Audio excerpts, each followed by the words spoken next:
வணக்கம், நான் உங்க friend Jaya Srinivasan. Welcome to veggies recipe. நம்ம வெஜ்ஜீஸ் ரெசிபி கிச்சன்ல நவராத்திரிக்கான பிரசாதம் ரெசிபிஸ் நம்ம பார்த்துட்டு இருக்கோம். அந்த வரிசையில இன்னைக்கு 8வது நாளுக்கான பிரசாதம் நம்ம பார்க்க போறோம். ஸ்ரீரங்கம் கோவில்ல ரங்கநாதருக்கு ரொம்ப விசேஷமா பண்ணக்கூடிய கோதுமை ரவையில பண்ணக்கூடிய ஜீரா, மாங்காயும் தேங்காயும் சேர்த்து பண்ணக்கூடிய ஒரு புளியோதரை. இது ரெண்டுமே நம்ம காத்தால பண்ணக்கூடிய பிரசாதம். சாயந்தரத்துக்காக நம்ம மொச்ச சுண்டல் பண்ண போறோம். இன்னைக்கு நம்ம இந்த 3 பிரசாதமே பார்க்க போறோம். ஃபர்ஸ்ட் டைம் சேனலை பாக்குறீங்கன்னா ப்ளீஸ் சப்ஸ்கிரைப் பண்ணுங்க. பெல் ஐக்கானை கிளிக் பண்ணி ஆல் ஆப்ஷன் கொடுத்துட்டீங்கன்னா நான் போடக்கூடிய எல்லா வீடியோஸும் குவிக்கா உங்களுக்கு ரீச் ஆகும்.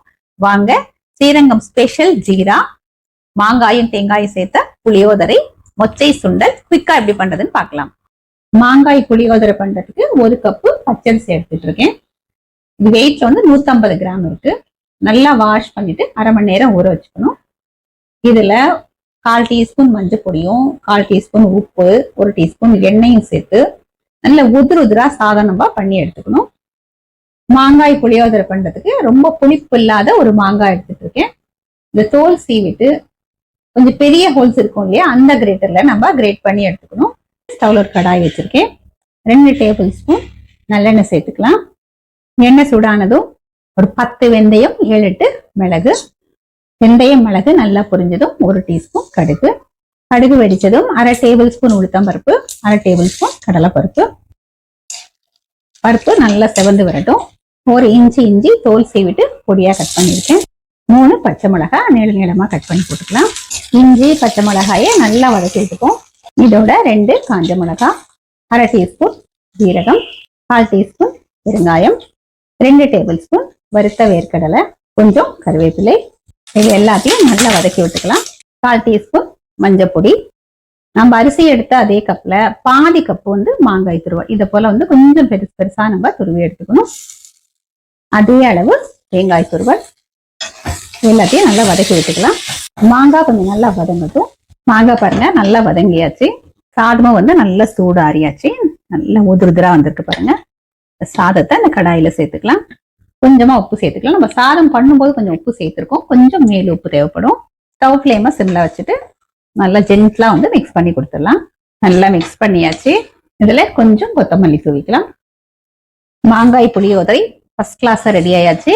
நல்லா மிக்ஸ் பண்ணி விட்டுட்டு வேற பவுலுக்கு நம்ம மாத்திக்கலாம். ஸ்ரீரங்கம் ஜீரா பண்றதுக்கு ஸ்டவ்ல ஒரு கடாய் வச்சுட்டு 1/4 கப்பு நெய் எடுத்துக்கலாம். நெய் சூடானதும் 1 கப்பு கோதுமை ரவா நல்லா வறுத்துக்கலாம். ரவா பாருங்க நல்லா பொரிஞ்சி வந்த மாதிரி வறுப்பட்டாச்சு. நான் மீடியம் ஃப்ளேம்ல ஒரு 5 நிமிஷம் வறுத்திருக்கேன். நம்ம கோதுமை ரவா அதே கப்ல 4 கப்பு தண்ணி நல்லா கொதிக்க வச்சிருக்கேன். இந்த தண்ணியை இந்த கோதுமை ரவையில விட்டுடலாம். அப்படி ஓரத்துல இருந்து விட்டீங்கன்னா ரொம்ப தெரிக்காம இருக்கும். தண்ணியில இந்த ரவா நல்லா வேகட்டும். நல்லா கலந்து கொடுத்துடலாம். ரவா நல்லா வேக ஆரம்பிச்சாச்சு. கொஞ்சம் திக்காயிருக்கு. இப்போ ஸ்டவ் ஃப்ளேமை சிம்ல வச்சுட்டு ஒரு மூடியை போட்டு மூடிடலாம். இந்த கோதுமை ரவை நல்லா சாஃப்டா வேகணும். நம்ம கோதுமை ரவை அளந்து எடுத்த அதே கப்ல 1 கப்பு வெல்லம் இந்த பேன்ல சேர்த்துக்கலாம். இல்ல வெல்லம் முழுகிற அளவுக்கு தண்ணி விட்டுடலாம். கோதுமை ரவை வேகிறதுக்குள்ள இந்த வெல்லம் கரையிற அளவுக்கு நம்ம கொதிக்க வச்சு எடுத்துக்கலாம். இந்த கோதுமை ரவை எந்த அளவுக்கு வெந்திருக்குன்னு பார்க்கலாம். ரவை நல்லா வெந்திருக்கு. இதுல கொஞ்சம் ஈரம் இருக்கு இல்லையா, இதுவும் நல்லா ட்ரை ஆகணும். 2 நிமிஷத்துக்கு இது இன்னும் வேகட்டும். திரும்பவும் மூடி வச்சிடலாம். மூடியை திறந்து பார்த்துடலாம். பாருங்க தண்ணி ஃபுல்லா ட்ரை ஆயாச்சு. கோதுமை ரவையும் நல்லா வெந்திருக்கு. நல்லா ஒரு தடவை மிக்ஸ் பண்ணி விட்டுக்கலாம். நம்ம கோதுமை ரவை அளந்து எடுத்து அதே கப்ல 3/4 கப்பு கல்கண்டு நீங்க பவுடர் பண்ணி சேர்த்துக்கோங்க. கல்கண்டு சேர்க்கறதுக்கு முன்னாடி கோதுமை ரவை நல்லா வெந்திருக்கு அப்படின்னா பவுடரை செக் பண்ணிக்கணும். ஒருவேளை கோதுமை ரவை வேகாம நம்ம கல்கண்டை சேர்த்தோம்னா அதுக்கப்புறம் ரவா வேகாது. நம்ம வெல்லம் கொதிக்க வச்சிருந்தோம் இல்லையா, அதையும் ஃபில்டர் பண்ணி சேர்த்துக்கலாம். கல்கண்டு நல்லா கரைஞ்சாச்சு. இந்த வெள்ளை தண்ணியோட சேர்ந்து இந்த ரவா நல்லா கொதிக்கட்டும். நல்லா கொதிக்க ஆரம்பிச்சாச்சு. நடுவில் நம்ம இந்த மாதிரி கிளறி விடணும். இது லோ ஃப்ளேம்லயே நல்லா வேகட்டும். இப்ப பாருங்க கோதுமை ரவை இந்த வெள்ளத்தை ஃபுல்லா நல்லா அப்சர்வ் பண்ணிட்டு அல்வா கன்சிஸ்டன்சில பர்ஃபெக்டா இருக்கு. ரவாவும் பாருங்க நல்லா வெந்திருக்கு. அதோட சைஸே இன்க்ரீஸ் ஆயிருக்கு. இதுல நம்ம கொஞ்சமா ஜாதிக்காய் சேர்த்துக்கலாம். ஒரு 5-6 தடவை இந்த மாதிரி கிரேட் பண்ணாலே போதும். இந்த சைஸ்ல பச்சை கற்பூரம் இது நல்லா க்ரஷ் பண்ணிட்டு இது பாருங்க அழகா பவுடர் ஆயாச்சு இல்லையா, அந்த பவுடரை சேர்த்துக்கலாம். இதுல 1/2 டீஸ்பூன் ஏலக்காய் பொடி சேர்த்துக்கலாம். லாஸ்ட்ல 1 டீஸ்பூன் நெய் விட்டுப்போம். இதை நல்லா கலந்து விட்டுடலாம். ஸ்ரீரங்கம் ரங்கநாதருக்கு ரொம்ப விசேஷமான பிரசாதம். கோவில்ல வந்து முந்திரியோ திராட்சையோ எதுவுமே சேர்க்கறது இல்லை. நல்லா வந்து நெய், பச்சை கற்பூரம், ஜாதிக்காய், ஏலக்காய் பொடி இந்த வாசனையோட ஜீரா வந்து ரொம்ப பிரமாதமா இருக்கும். ஜீரா வந்து பர்ஃபெக்டா ரெடி ஆயாச்சு. நம்ம வேற பவுலுக்கு மாத்திக்கலாம். 100 கிராம் மொச்சை நல்லா வாஷ் பண்ணிட்டு ஒரு 8 மணி நேரம் ஊற வச்சிருக்கேன். ஊறின மொச்சை குக்கர்ல எடுத்துட்டு இருக்கேன். கொஞ்சமா உப்பு சேர்த்துக்கலாம். குக்கர் மூடிட்டு 3ல இருந்து 4 விசில் வர வரைக்கும் நம்ம வேக வச்சு எடுத்துப்போம். மொச்சை சுண்டல் பண்றதுக்கு ஒரு கடாயில 2 டீஸ்பூன் தேங்காய் எண்ணெய் சேர்த்திருக்கேன். எண்ணெய் சூடானதும் 1/2 டீஸ்பூன் கடுகு, கடுகு வெடிச்சதும் 1 டீஸ்பூன் உளுத்தம்பருப்பு, ஒரு காஞ்ச மிளகாய், 1/2 இன்ச் இஞ்சி தோல் சீவிட்டு கிரேட் பண்ணியிருக்கேன். 2 பச்சை மிளகாயை கொஞ்சம் பெரிய பெரிய பீஸா கட் பண்ணியிருக்கேன்.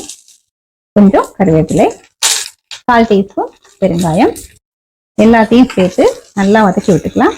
இஞ்சி பச்சை மிளகாய் நல்லா வதங்கட்டும். எல்லாமே நல்லா வதங்கினதும் நம்ம வேக வச்சு வச்சிருக்கோம் இல்லையா மொச்சை, அது வந்து ஃபில்டர் பண்ணி எடுத்துட்டு இருக்கேன்.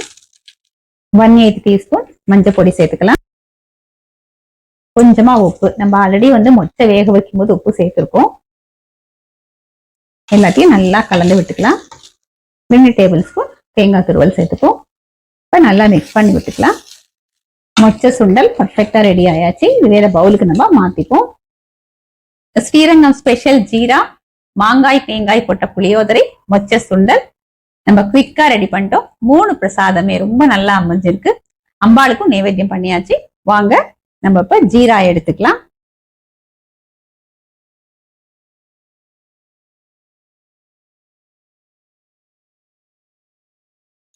பிரமாதமா இருக்கு. கோதுமை ரவை நல்லா நெய்யில பொரிஞ்சு அதுக்கப்புறம் நல்லா வெந்து இந்த கிரெயின்ஸா இருக்குன்னு சொல்லுவாங்க இல்லையா, அந்த மாதிரி நம்ம சாப்பிடும் போது வாயில நமக்கு கிடைக்குது. அவ்வளவு நல்லா இருக்கு.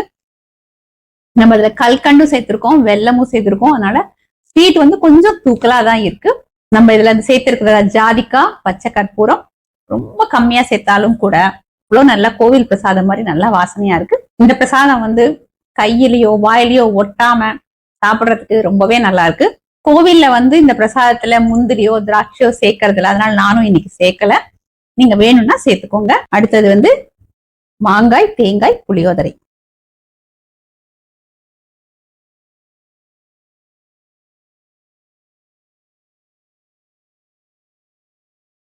அருமையா இருக்கு.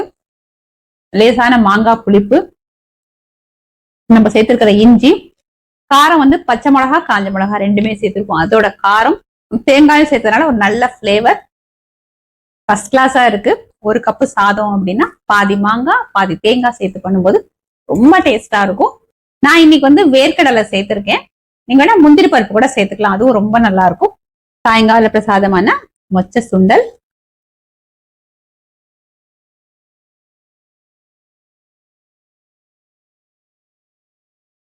மொச்சையும் வந்து சாஃப்டா வந்திருக்கு.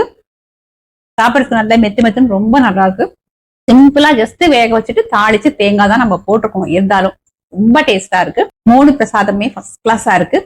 இதே மாதிரி இதே மெத்தட்ல இதே அளவுகளோட இந்த ஸ்ரீரங்கம் ஸ்பெஷல் ஜீரா, இந்த மாங்காய் தேங்காய் புளியோதரையும் இந்த மொச்சை சுண்டலும் நீங்க ட்ரை பண்ணி பாருங்க. கண்டிப்பா சூப்பரா அமையும். ட்ரை பண்ணி பார்த்துட்டு எப்படி வந்ததுன்னு கமெண்ட்ல சொல்லுங்க. லைக் பண்ணுங்க, உங்க ஃப்ரெண்ட்ஸ் அண்ட் ஃபேமிலியோட ஷேர் பண்ணுங்க. இன்னொரு நவராத்திரி ஸ்பெஷல் பிரசாதம் ரெசிபியோட நாளைக்கு நான் உங்களை மீட் பண்றேன். தேங்க்ஸ் ஃபார் வாட்சிங்.